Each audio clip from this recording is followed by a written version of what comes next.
But hi guys, I've got Lee back here again for the second Conclave of Har podcast. Hello. So the first one went down really well. We're really pleased with the amount of people that looks at it and listened to it. More importantly, well, I spent time making that video. That took ages. Do you know how long it takes to Google images? The videos were very good. I didn't listen to them because I won't listen to myself once we filmed this or recorded this. But from the impression I've got, people enjoyed it. I've actually cheated and pre-Googled a load of stuff for this one anyway. So no, that's been prepared. Right. Anyway, let's kick it off. So first on the list. Recap. You may remember we talked about Games Day last time, and we did our general. Even though we weren't there ourselves, our general mood wasn't very good. I've been contacted by some people who disagree. The majority of people agreed with us that those that went were a bit bored, but the people who didn't agree pointed out to me that Games Workshop was trying something different this year, and I've been given a copy of the programme, and in there it does say at the beginning we are trying something different, and that what they were trying to do was make it easier for us, the attendees, to meet the studio staff, so the people who produce the models and the miniatures.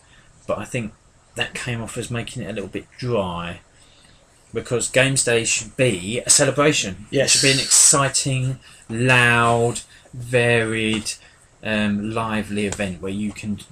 Meeting the studio stuff is just one of the things you do. You should be able to go there and try all sorts. You meet people, play games, look at other people's models, all sorts of things. And the reason why I think that's an important point to make is that Games Workshop does an awful lot of open days now.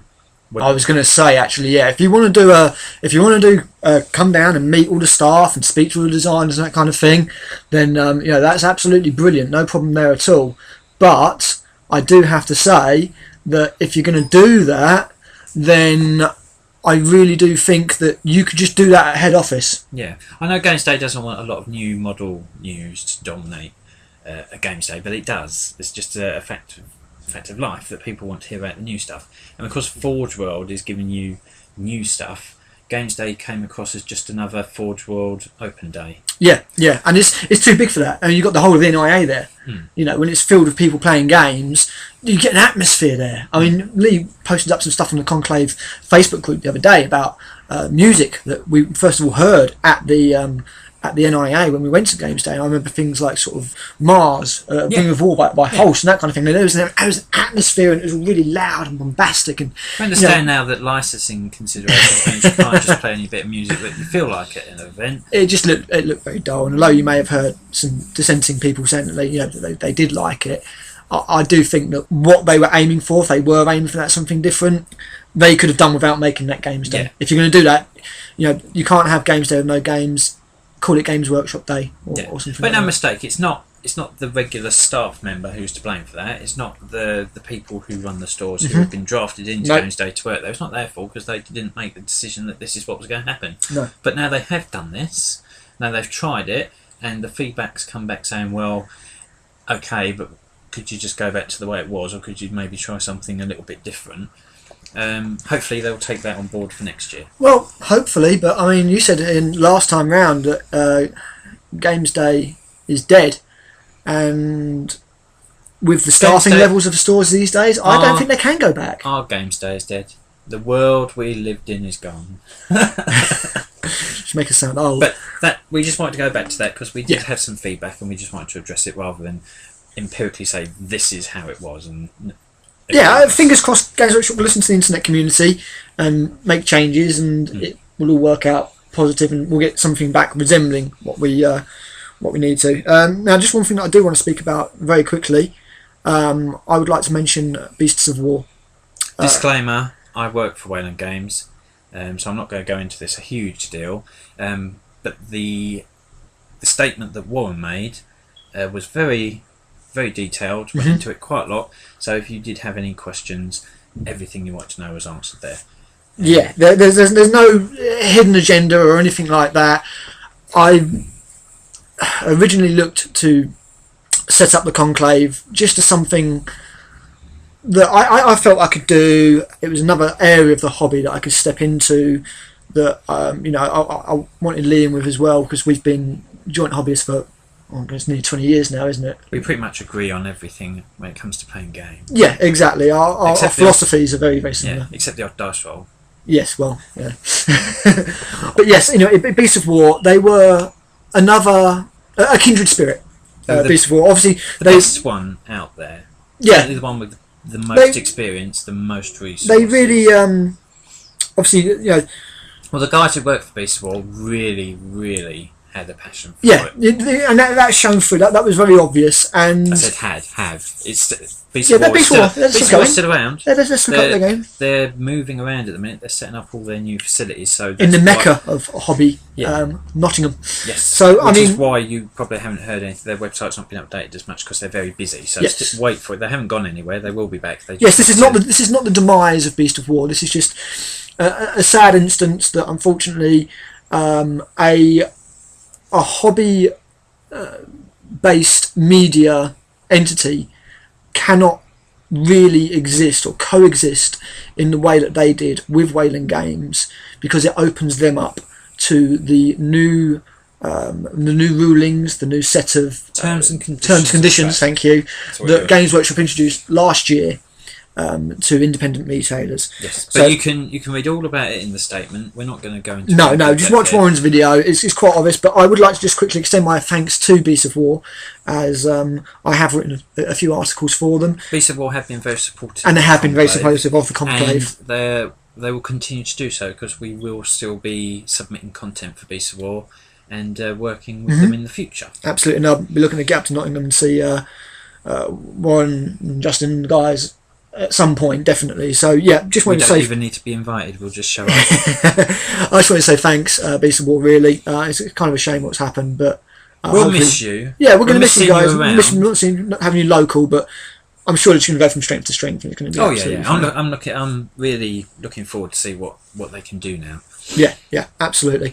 Anyway, talking about Games Workshop, albeit sort of in a roundabout way, we've got the Dark Elf book to talk about quickly. Yes, the Dark Elf book has come out. Neither of us have read it. I've had a quick look at the nice pretty pictures, of which there are many in the book, but that's about it. Yeah, it's out. It's kind of weird because it's out, and yet we're still going to be potentially talking about doing the next podcast in 2 weeks, because the White Dwarf will come out with the new wave. Yes, so the pictures of models which are as yet unreleased but must be released at some point in the future, I'm thinking. It's kind of weird for Games Workshop not to go, well, hang on, you guys have already got the army books, you've seen all this stuff, it's coming out. Yes, it's a bit odd that even when Games Workshop have released the pictures, they're not releasing the pictures. No. We will say about that chariot that we were harking on about last time. It appears to be a mono wheel. Wheel which the chariot moves along with, however you want to rejiggle that sentence so it makes sense, is in the body of the chariot between the two crew. So you can't really see it. But then I'm sure that's as stable as Malekith on a bad day. Yeah, the way the model's been put together, it just looks like it's scraping along the ground, but apparently there is method to that kind of madness. Fingers crossed we get to see the actual kit in the White Dwarf pictures, we'll be able to make a bit more sense of it. The other thing that Games Workshop have done recently is released the Sisters of Battle Codex, or Adeptus Sororitas as they've decided to call it. I will get that at some point, because I will have all the books, but as yet it's a hard cover. I don't think it is. No, it's this particular version, I do not think we're making it to print. I think if you're going to see it in print, I think it's going to be all their digital books like that now go to print, because it is basically a rehash of the White Dwarf articles. Yeah, but it's got warlord traits. It's got the extra bit, so they can release it. The only problem is, who can afford to make a Sisters Battle Army who hasn't really got one? Quite. All those people who do have Sisters Battle Army are now rubbing their hands together because they're going straight onto eBay. And that's not an exaggeration. One of my friends who might well be listening to this and had a good game of it at the weekend is also said he was thinking of doing the same thing. Sisters Battle, just at £50 a squad, quite possibly one of the least viable armies. And this is for metal, let's not forget. These haven't made the transition to Finecast. These are the same metal models that you bought 10 years ago. You say that. Mr. Games Workshop guy could just turn around and say, well, we went to Finecast because the price of metal's so high. This is what could have happened if we didn't have Finecast. This is how expensive your models would have been. And these are not the same Sisters Battle models that have been knocking around in the warehouse for the last God knows how many years. Oh, These are freshly cast. These are freshly cast. Freshly cast from expensive metal that we had to outbid China for. Precisely.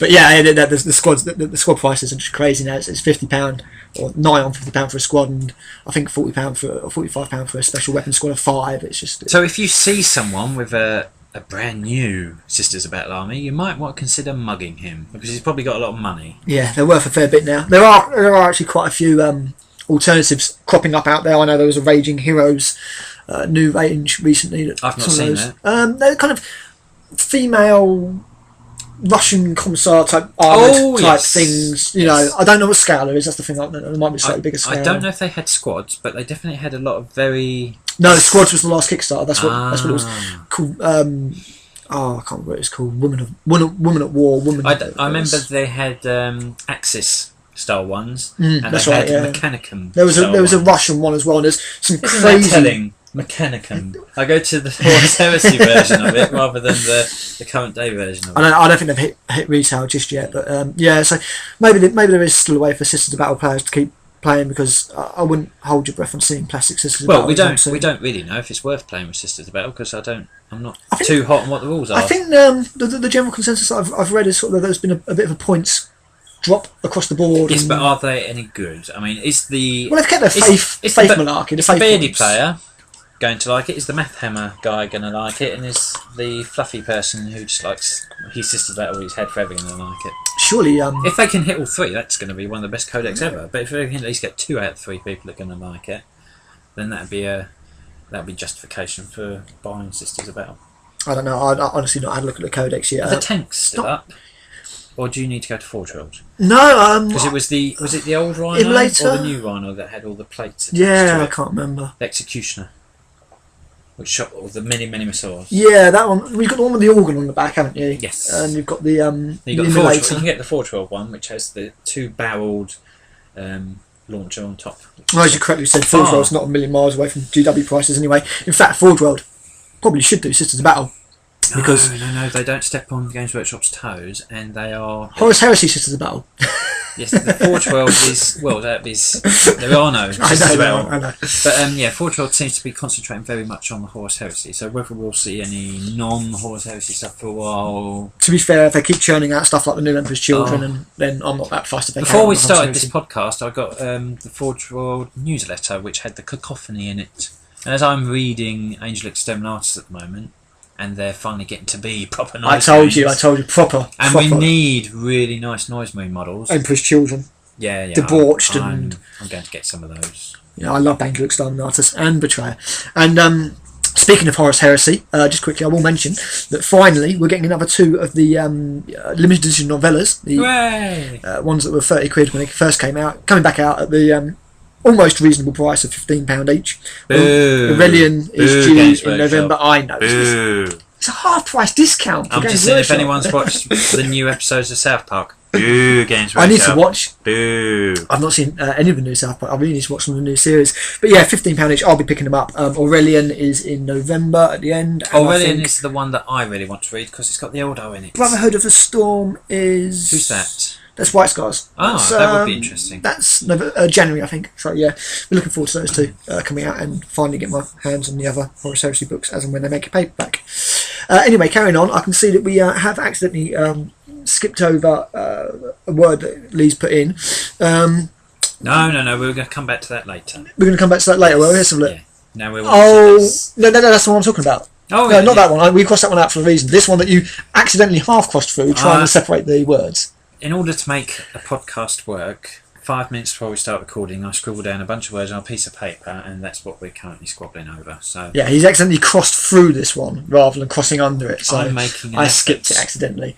Where would we be without Lee's organisation? Anyway, we're going to talk about another manufacturer quickly, just to stop things from getting too GW centric. Privateer Press. Yes, Privateer Press. The other big game company, who are American based. They are American based, and obviously Privateer Press have got a great deal of things out there. The main 2 being War Machine and Horde. Yes, which are skirmish games for the most part. Yeah, I think they can go a little bit bigger than skirmish. There is the potential to go big, but it's 40k second edition big. Yeah. 4th or 5th. Yeah, that's it. Exactly. It's an alternate activation, just kind of like. Most of you probably know what we're talking about, but if you've not heard of Privateer Press before, they have made their own world, which is the Iron Kingdoms, which is a steampunk / fantasy world, which is where magically powered steam piston driven war robots, a symbiosis of engineering and magic, isn't it? Side by side in a world with dragons and that sort of thing. It's the background that's never grabbed me, in all honesty, with Privateer Press. I like the game. The game's a lot of fun, but one of the biggest strengths with Games Workshop's universes is the background is incredibly strong. You say that. We've only really read our own books. The Privateer Press background does something Games Workshop doesn't. It advances, and if you buy their magazine, which is a good magazine. No Quarter. It's a very good magazine. You get pros, you get tips on building things, painting things. What, you mean tactics. Like an actual hobby magazine? I know, it sounds like a radical idea. Say it ain't so. A radical idea. But I remember those. So if you buy that regularly, then you're rewarded with the story progressing. And they've just started doing novels, which are based on particular warcasters, and that's if you play the games, you have a warcaster or a warlock if it's hordes, because you play hordes. I'll play both. And if you kill this character, you automatically win. But this central model is the whole focus of your army, because the warcaster will empower your robots, your warjacks, and your warlock will control your beasts in hordes. Yeah, I won't say it's a more tactical game than Warhammer 140,000 because I don't want. I said I won't say that because I don't want to face the horde of pitchforks and burning. Well, no, if you want to disagree, by all means, start posting. Different tactical game from. Well, yeah, it is. I mean, 40k. There is no rock paper scissors. No, everything has the chance to cause some damage on anything in the opposing player's force. You can beef up hits, you can beef up your chances to hit. There's all sorts of things you can do. It is quicker paced than 40k or Fancy or any other really skirmish game you play, because the main tenet that's in the rulebook is get in there and start kicking some heads in. Yeah, it's just it is different. It's a lot of fun. I mean, I would recommend checking it out. The entry cost is also an awful lot cheaper than anything like 40k. Again, if you've got a starter box, you pretty much get a nice little starting force, which has got a good mix. Unless you're Kador, like me, in which case you just get 2 heavy warjacks and a caster. Yeah, because we only have heavy warjacks. Not even that. That's a 1-player battle box, which is pretty good. But you can actually get a 2-player starter battle box, in which you get even more stuff. I think for Kador you get. The armoured... Yeah, you get the 5 armoured... The jack guys. I should know, I'm a Kador player, but I can't think You should know, and you work for Wayland, you really should know, but never mind. But yeah, the cost of entry is quite cheap. I mean, if you wanted to give it a go, a lot of you will know what we're talking about anyway, but yeah, it's a lot of fun, I think, and it is different to 40k. It's not just another copy of 40k, it is very different in many ways. If you go to the website, we have got a battle report that me and Alan did. We have. One of our first games will make a lot of mistakes. One of the important things that we haven't mentioned yet is that you can play War Machine armies against Horde armies. Yes, that's it. Imagine playing 40k versus Fantasy. It's like that. The main mechanics for the casters and warlocks is different. Well, they're basically backwards. But give that a read, because that gives some of the thoughts we've had on it. And if you're interested, we'll do some more Hordes and War Machine stuff. Yeah, absolutely. Yeah, I like the models. I like the sculpts again. Are very different. They've got a lot of character. They come from a different cultural view, because it's American. Americans and British people, although we've got a lot of similarities, we are actually very different people because we come from very different cultures.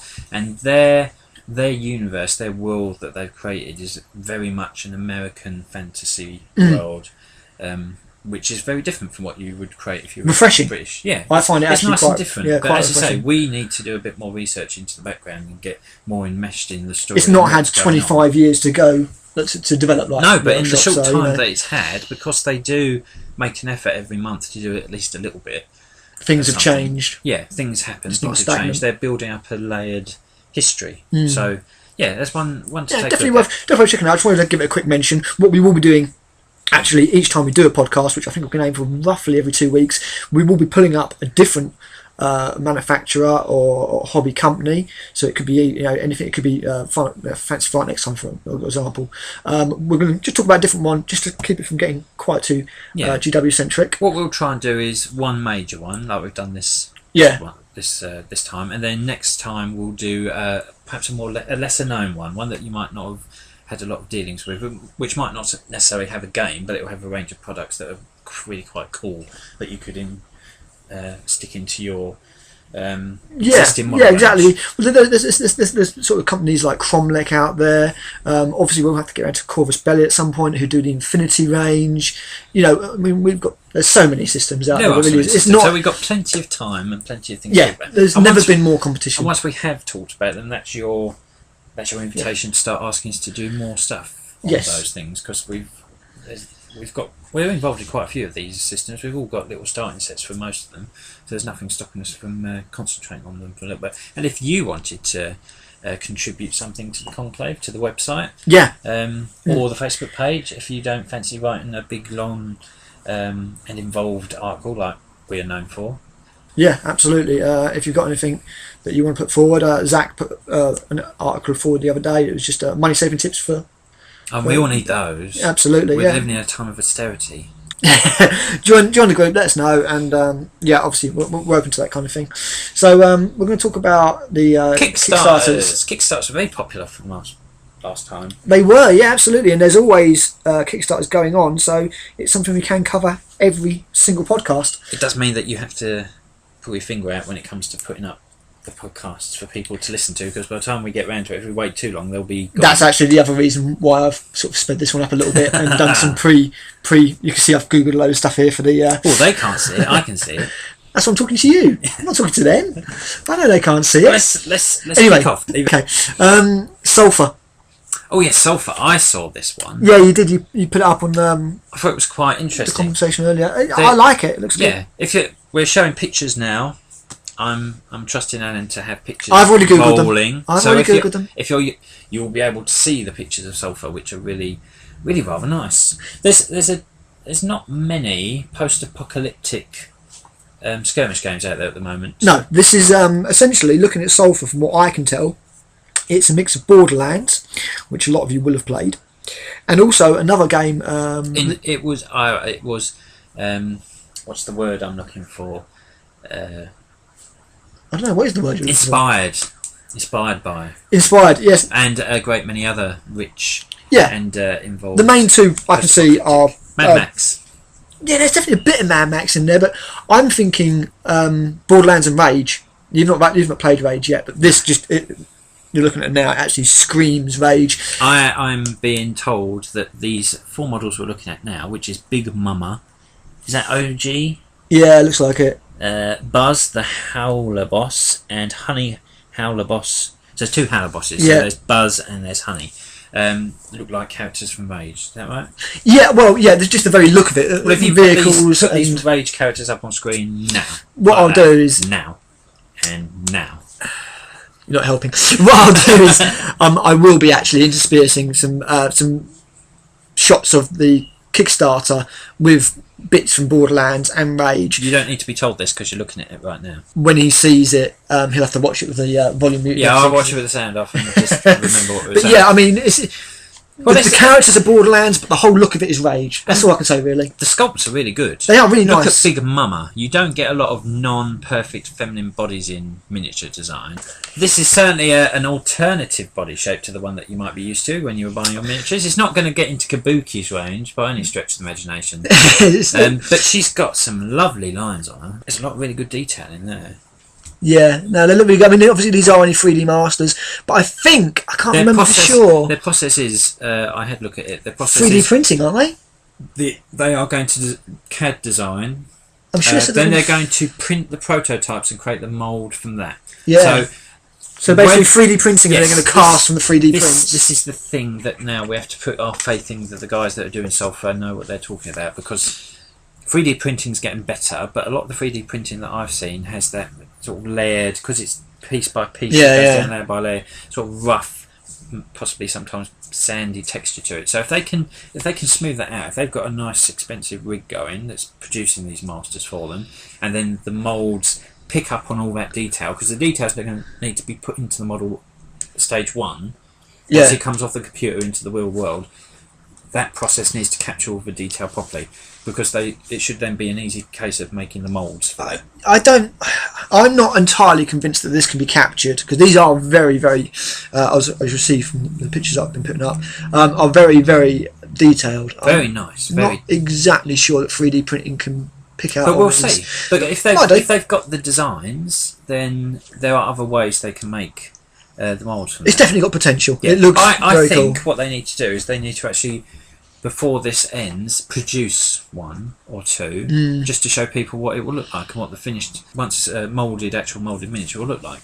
But they've also got vehicles in there as well, which appear to be buggies and things like that. Buggies and four-wheel again, tracks. Rage. Yeah, with some interchangeable parts, so you can change bits out. But from the beginning, it does look quite interesting. It looks pretty cool. I'm just quickly bringing up how long it's got left on it. It's got 23 days, so they've got time to get something else up there, haven't they? They're currently halfway. They're currently halfway, and it's quite a modest goal they've put down, £5,000. And I think the quality of the stuff they're showing us, if they can show us the finished product is as good as it looks on the computer-generated image, then that'd be one to look at and maybe one to put your money on. Yeah, could definitely go somewhere. I'll have to keep an eye on it. Right, so next we've got Mantic Mars Attacks. Mantic Mars Attacks. I like this. Let's start like we were discussing. We're going to start. Let's say sorry to Mantic. We were very dismissive of your models last time. I'm not going to say sorry. Well, I'm going to say you did deserve it with Kings of War. I called it as I'm seriously. I called it as I see it. Kings of War, I felt was very disappointing, and I know that Mantic can do better as well.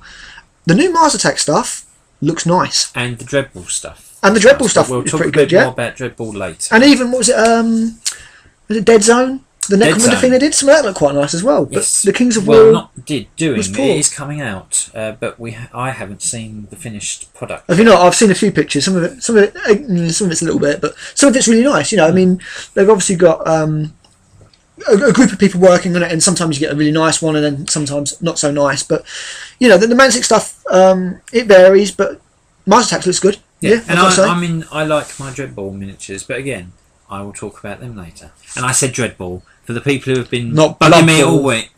Blood Bowl is the game you're thinking of. No, you called it Blood Bowl on the group earlier. Yeah, you and everybody else has been reminded. Keep trying to get me to talk about it, so I'll mispronounce it. Dreadball. Yes. We'll talk about Dreadball later. So yes, Mars Attacks. We watched a video of Mars Attacks, which was like also done by Jake Thornton, who did the game. I think he did Dead Zone. He's doing Dead Zone as well. And also Dreadball. Although I didn't recognise him last time I was in his presence because he just walked. He had a meeting with. Yeah, but you know who Jake Thornton is, don't you? Yeah, but he looks different because he had short hair. I remember him from when he had long hair. Oh, what with the White Dwarf editor? Yes. Yeah. So I missed my opportunity to say hello. Fair enough. Hello, Jake. Yes, hi, Jake. We like the look of your new game. We look forward to talking more about it in the future. Yeah. And also, hi, Fat Bloke Paul Sawyer, if you're still, if you're listening, come back, White Dwarf, please. Or at least come and write an article for us. Yeah, absolutely. Or maybe submit to an interview like Andy Chambers. Oh yes, we're getting good at interviews. We are getting good. I've got a couple more lined up. I've got one lined up, which is something. Yes. But we're not gonna reveal anything. You'll have to wait until we actually put them up. Let me just say that we've got an interviews page on the website now for a reason. Yes. Anyway, continuing. Mars Attacks. Yes, so Mars Attacks looks very nice. That's the gist of where we're going with it does look nice. It looks fun. It looks zany. It looks like obviously you've got like the board game aspect of it, or the miniatures Dust. game, like Dust. Yeah, exactly. You said it looks like Dust Tactics. Yeah, it's got a gridded sheet on it, and it looks like you can move. If you haven't played Dust, it has miniatures. It's played on terrain boards which have squares on them, and you move into the squares based on your movement value, which is usually like 2 or 3. Yeah.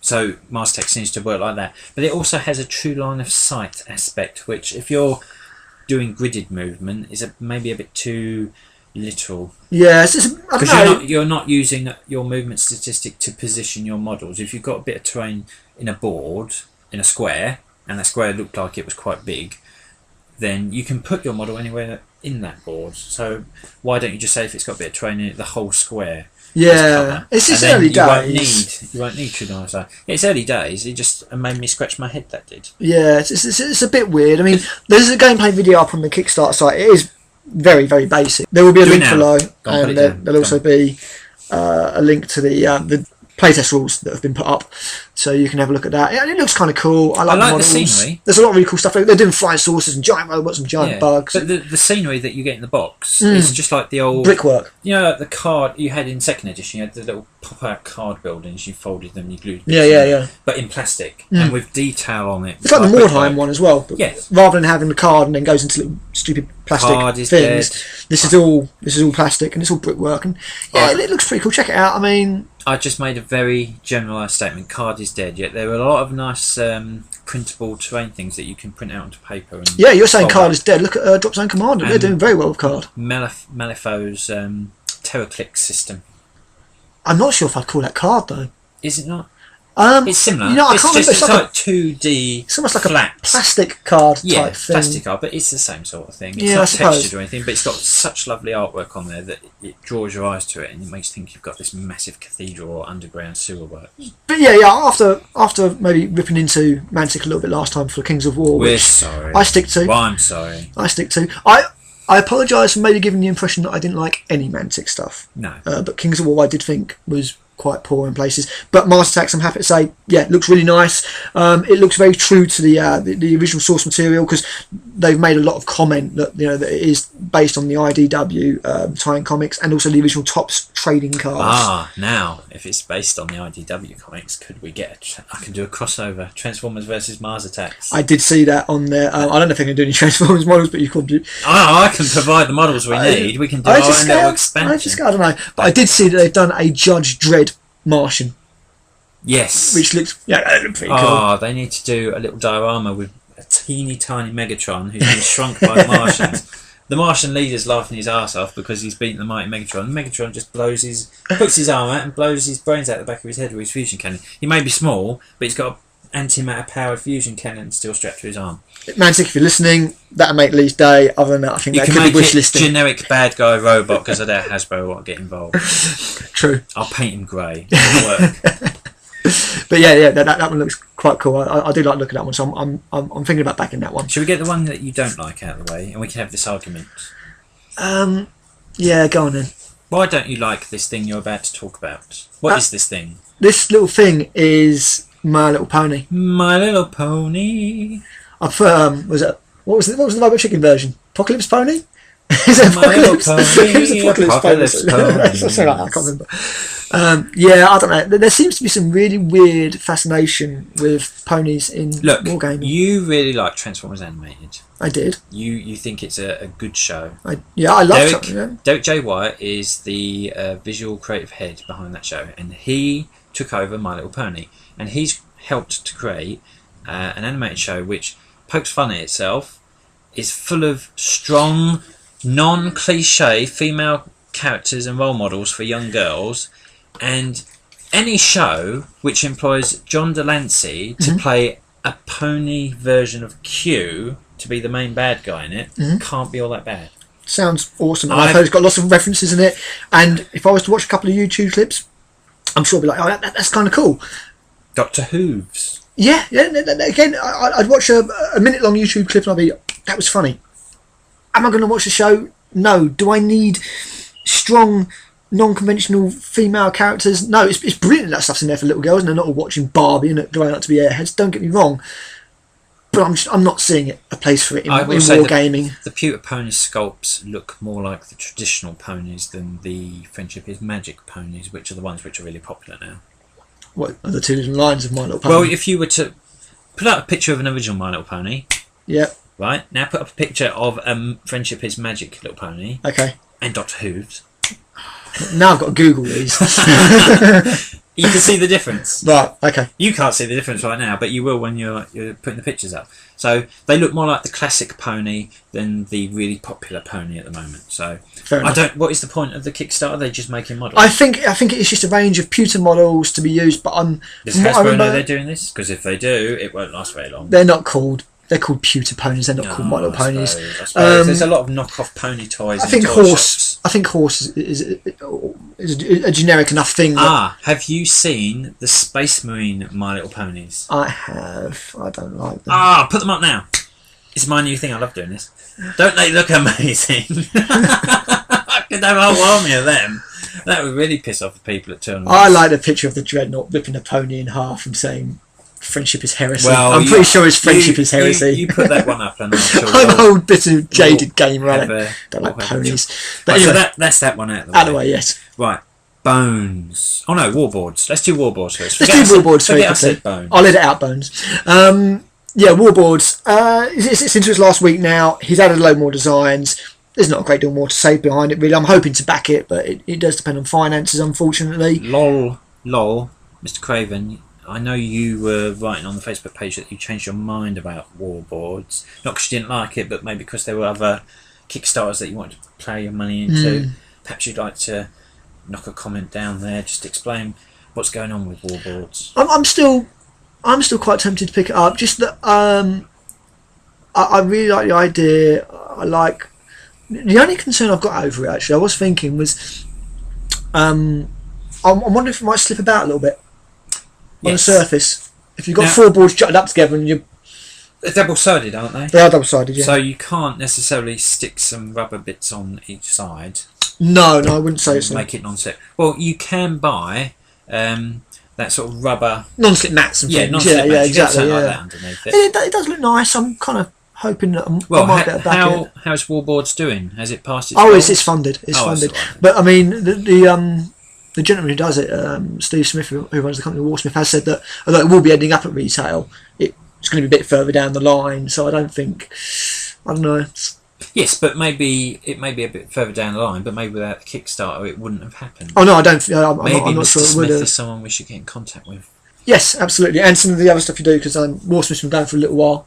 It was quite funny because he actually started off trying to call it SS Miniatures because of Steve Smith. Ooh, I can see immediately why that might be a problem. And I couldn't see a great deal wrong with it, but we just pointed out that maybe certain issues with that at the time. So I think Warsmith works better anyway. I think that's really cool. Not placing any judgments on that name, but yeah. I think there's just certain associations you want to avoid, really, isn't there? Yeah. Until Steve Smith is the thing that people first think of when they hear the initials SS. Probably best leave that one alone. Yeah, no, Warsmith works a lot better. He's been doing some really cool stuff. I think what he started out trying to do was kind of like a chapter house thing with like kits that go with things. I don't think he was quite as brazen about chapter houses. I think it was just a themed bit. It's more like Cromlech. Yes. Because whilst we're not working at the BBC, there are other model part providers available. Yes, indeed. So, anyway, Warboards last week. You might want to check it out. It looks pretty cool. It's boards with art on them, which give you a piece of terrain to fight over, and you can stick stuff on. So if you want a desert world, get your desert board out, flip it over. And he's done the smart thing with having the streets leave at certain edges, so you haven't got to put them in a certain way. You can have them any way you want. So it's modular to an extent. It looks pretty cool. If we were to play a game here now in your living room, maybe one or two of those boards would be perfect for this table. Two boards for that, and if you put 4 boards together, you've got 6x4. So that's another Kickstarter that'll probably be the last time we mention that one because it's come to an end now. Next, take a quick break. I think we'll talk about Reaper Bone.